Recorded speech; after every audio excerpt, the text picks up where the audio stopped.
Sobre verdade e mentira no sentido extramoral, 1873. Em algum remoto rincão do universo cintilante que se derrama em um sem número de sistemas solares, havia uma vez um astro, em que animais inteligentes inventaram o conhecimento. Foi o minuto mais soberbo e mais mentiroso da história universal, mas também foi somente um minuto. Passados poucos fôlegos da natureza congelou-se o astro, e os animais inteligentes tiveram de morrer. Assim poderia alguém inventar uma fábula e nem por isso teria ilustrado suficientemente quão lamentável, quão fantasmagórico e fugaz, quão sem finalidade e gratuito fica o intelecto humano dentro da natureza. Houve eternidades, em que ele não estava, quando de novo ele tiver passado, nada terá acontecido. Pois não há para aquele intelecto nenhuma missão mais vasta, que conduzisse além da vida humana. Ao contrário, ele é humano, e somente seu possuidor e genitor o toma tão pateticamente, como se os gonzos do mundo girassem nele. Mas se pudéssemos entender-nos com a mosca, perceberíamos então que também ela boia no ar com esse patos e sente em si o centro voante deste mundo. Não há nada tão desprezível e mesquinho na natureza que, com um pequeno sopro daquela força do conhecimento, não transbordasse logo como um odre, e como todo transportador de carga quer seu admirador, mesmo o mais orgulhoso dos homens, o filósofo, pensa ver por todos os lados os olhos do universo telescopicamente em mira sobre seu agir e pensar.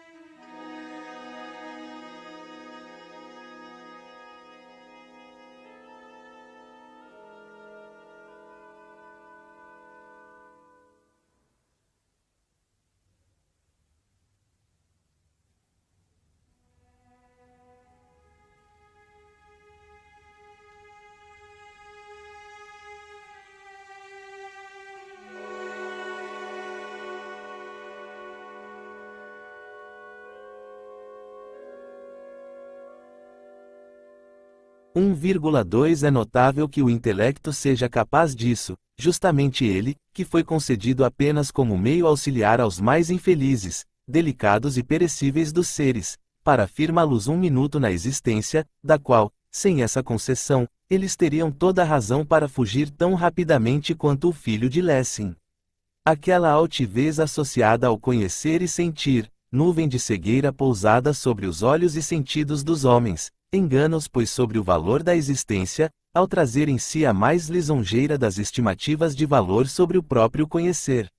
Seu efeito mais geral é engano, mas mesmo os efeitos mais particulares trazem em si algo do mesmo caráter.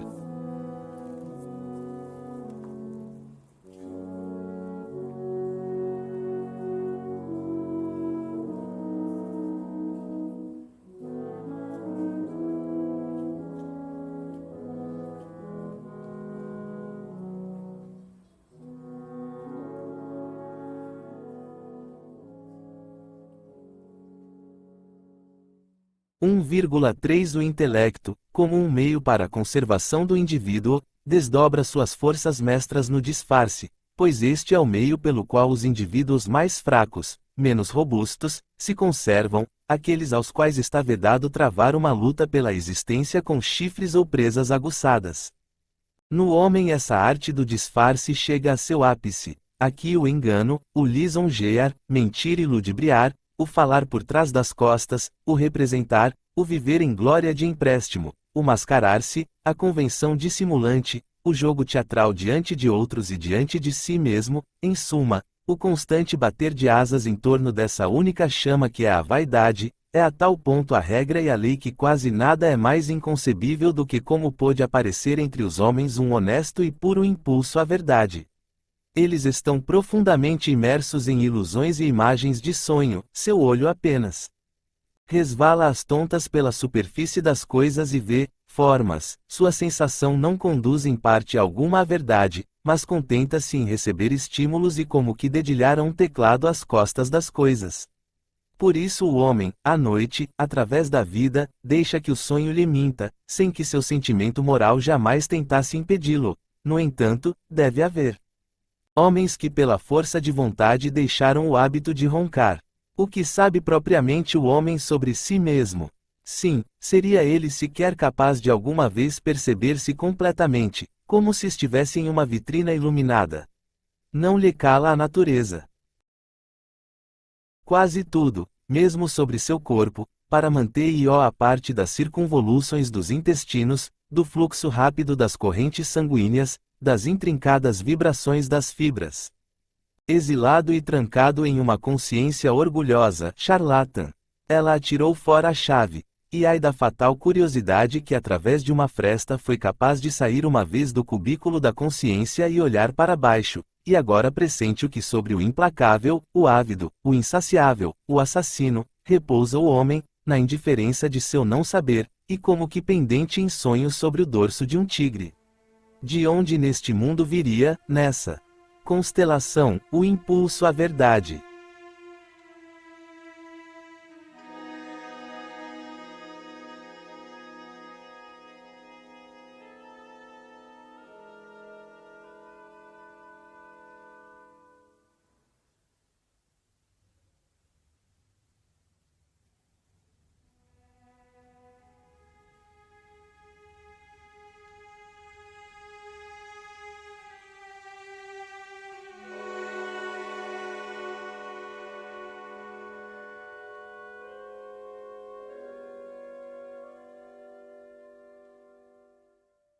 Um 1,4 Enquanto o indivíduo, em contraposição a outros indivíduos, quer conservar-se, ele usa o intelecto, em um estado natural das coisas, no mais das vezes somente para representação, mas, porque o homem, ao mesmo tempo por necessidade e tédio, quer existir socialmente e em rebanho, ele precisa de um acordo de paz e se esforça para que pelo menos a máxima bellum omnium contra homines, guerra de todos contra todos, desapareça de seu mundo.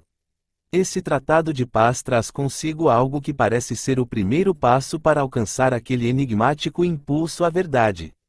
Agora, com efeito, é fixado aquilo que doravante deve ser, verdade, isto é, descoberta uma designação uniformemente válida e obrigatória das coisas, e a legislação da linguagem dá também as primeiras leis da verdade, pois surge aqui pela primeira vez o contraste entre verdade e mentira.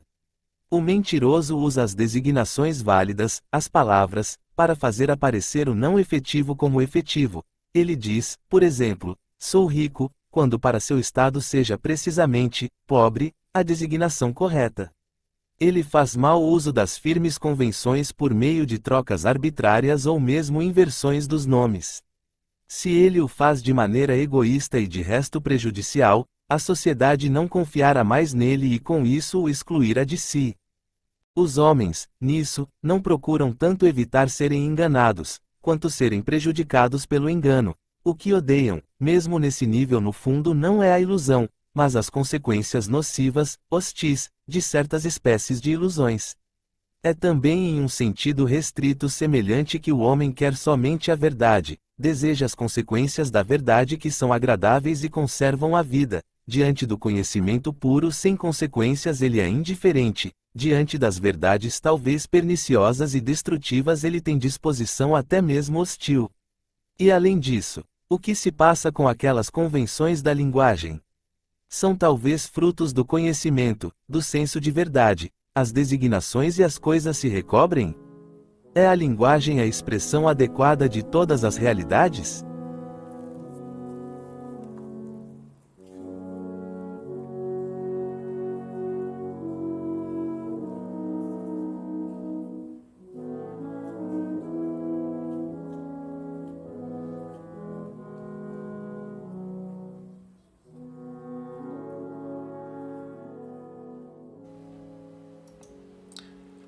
Somente por esquecimento pode o homem alguma vez chegar a supor que possui uma verdade no grau acima designado. Se ele não quiser contentar-se com a verdade na forma da tautologia, isto é, com estojos vazios, comprará eternamente ilusões por verdades. O que é uma palavra? A figuração de um estímulo nervoso em sons. Mas concluir do estímulo nervoso uma causa fora de nós já é resultado de uma aplicação falsa e ilegítima do princípio da razão. Como poderíamos nós, se somente a verdade fosse decisiva na gênese da linguagem, se somente o ponto de vista da certeza fosse decisivo nas designações, como poderíamos, no entanto, dizer a pedra é dura, como se para nós esse dura fosse conhecido ainda de outro modo, e não somente como uma estimulação inteiramente subjetiva? Dividimos as coisas por gêneros, designamos a árvore como feminina, o vegetal como masculino. Que transposições arbitrárias! A que distância voamos além do cânone da certeza? Falamos de uma Schlange, cobra. A designação não se refere a nada mais do que o enrodilhar-se, e portanto poderia também caber ao verme. Que delimitações arbitrárias, que preferências unilaterais, ora por esta, ora por aquela propriedade de uma coisa. As diferentes línguas, coladas lado a lado, mostram que nas palavras nunca importa a verdade, somente nunca uma expressão adequada, pois senão não haveria tantas línguas. A coisa em si, tal seria justamente a verdade pura, sem consequências, é também, para o formador da linguagem, inteiramente incaptável e nem sequer algo que vale a pena. Ele designa apenas as relações das coisas aos homens e toma em auxílio para exprimi-las as mais audaciosas metáforas. Um estímulo nervoso primeiramente transposto em uma imagem. Primeira metáfora. A imagem, por sua vez, modelada em um som. Segunda metáfora. E a cada vez completa mudança de esfera. Passagem para uma esfera inteiramente outra e nova. Pode-se pensar em um homem que seja totalmente surdo e nunca tenha tido uma sensação do som e da música. Do mesmo modo que este, porventura, vê com espanto as figuras sonoras de Chladni, desenhadas na areia, encontra suas causas na vibração das cordas, e jurará agora que há de saber o que os homens denominam o som. Assim também acontece a todos nós com a linguagem. Acreditamos saber algo das coisas mesmas, se falamos de árvores, cores, neve e flores. E, no entanto, não possuímos nada mais do que metáforas das coisas, que de nenhum modo correspondem às entidades de origem. Assim como o som convertido em figura na areia, assim se comporta o enigmático X da coisa em si, uma vez como estímulo nervoso, em seguida como imagem, enfim como som. Em todo caso, portanto, não é logicamente que ocorre a gênese da linguagem.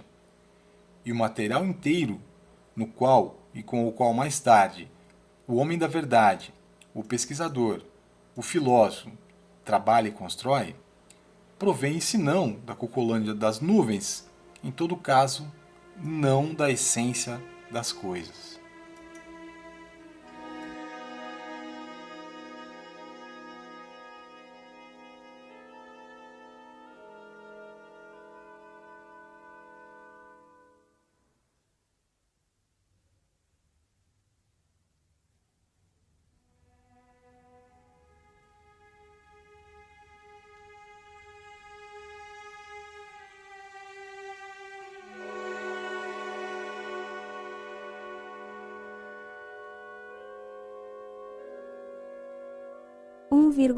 Pensemos ainda, em particular, na formação dos conceitos. Toda palavra torna-se logo conceito justamente quando não deve servir, como recordação, para a vivência primitiva, completamente individualizada e única, a qual deve seu surgimento, mas ao mesmo tempo tem de convir a um sem número de casos, mais ou menos semelhantes, isto é, tomados rigorosamente, nunca iguais, portanto, a casos claramente desiguais. Todo conceito nasce por igualação do não igual. Assim como é certo que nunca uma folha é inteiramente igual a uma outra, é certo que o conceito de folha é formado por arbitrário abandono dessas diferenças individuais, por um esquecer-se do que é distintivo, e desperta então a representação, como se na natureza além das folhas houvesse algo, que fosse, folha, uma espécie de folha primordial, segundo a qual todas as folhas fossem tecidas, desenhadas, recortadas, coloridas, frisadas, pintadas, mas por mãos inábeis, de tal modo que nenhum exemplar tivesse saído correto e fidedigno como cópia fiel da forma primordial. Denominamos um homem honesto, porque ele agiu hoje tão honestamente, perguntamos. Nossa resposta costuma ser, por causa de sua honestidade. A honestidade. Isto quer dizer, mais uma vez, a folha é a causa das folhas. O certo é que não sabemos nada de uma qualidade essencial, que se chamasse a honestidade, mas sabemos, isso sim, de numerosas ações individualizadas, portanto desiguais, que igualamos pelo abandono do desigual e designamos, agora, como ações honestas, por fim, formulamos a partir delas uma qualitas oculta com um nome, a honestidade. A desconsideração do individual e efetivo nos dá o conceito, assim como nos dá também a forma, enquanto que a natureza não conhece formas nem conceitos, portanto também não conhece espécies, mas somente um X, para nós inacessível e indefinível. Pois mesmo nossa oposição entre indivíduo e espécie é antropomórfica e não provém da essência das coisas, mesmo se não ousamos dizer que não lhe corresponde, isto seria, com efeito, uma afirmação dogmática e como tal tão indemonstrável quanto seu contrário.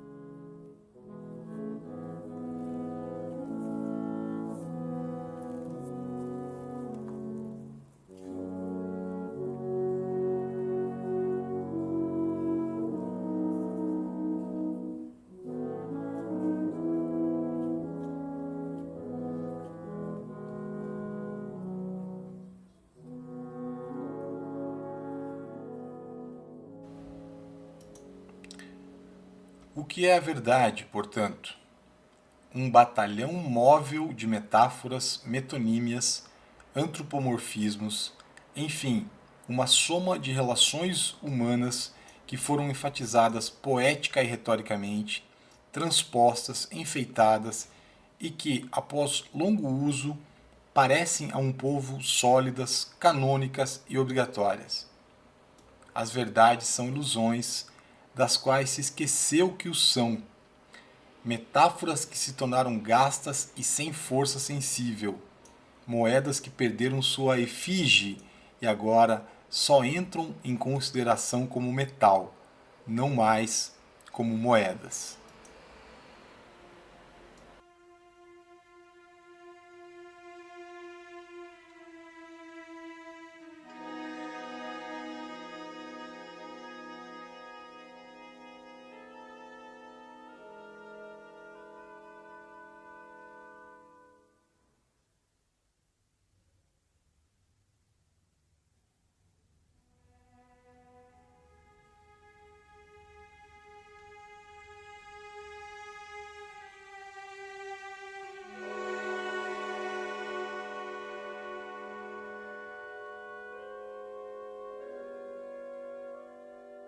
Continuamos ainda sem saber de onde provém o impulso à verdade, pois até agora só ouvimos falar da obrigação que a sociedade, para existir, estabelece, de dizer a verdade, isto é, de usar as metáforas usuais, portanto, expresso moralmente, da obrigação de mentir segundo uma convenção sólida, mentir em rebanho, em um estilo obrigatório para todos.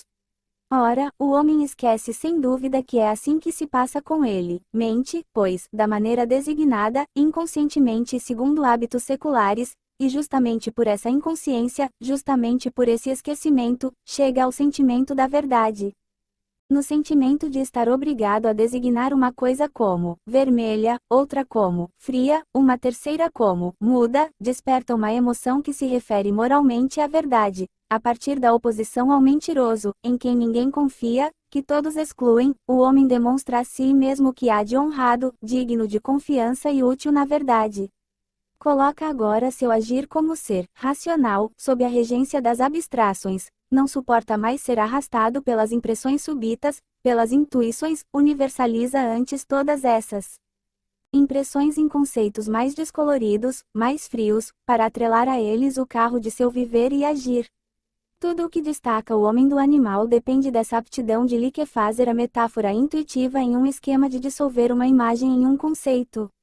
Ou seja, no reino daqueles esquemas, é possível algo que nunca poderia ter êxito sob o efeito das primeiras impressões intuitivas, edificar uma ordenação piramidal por castas e graus, criar um novo mundo de leis, privilégios, subordinações, demarcações de limites, que ora se defronta a outro mundo intuitivo das primeiras impressões como o mais sólido, o mais universal, o mais conhecido, o mais humano e, por isso, como regulador e imperativo.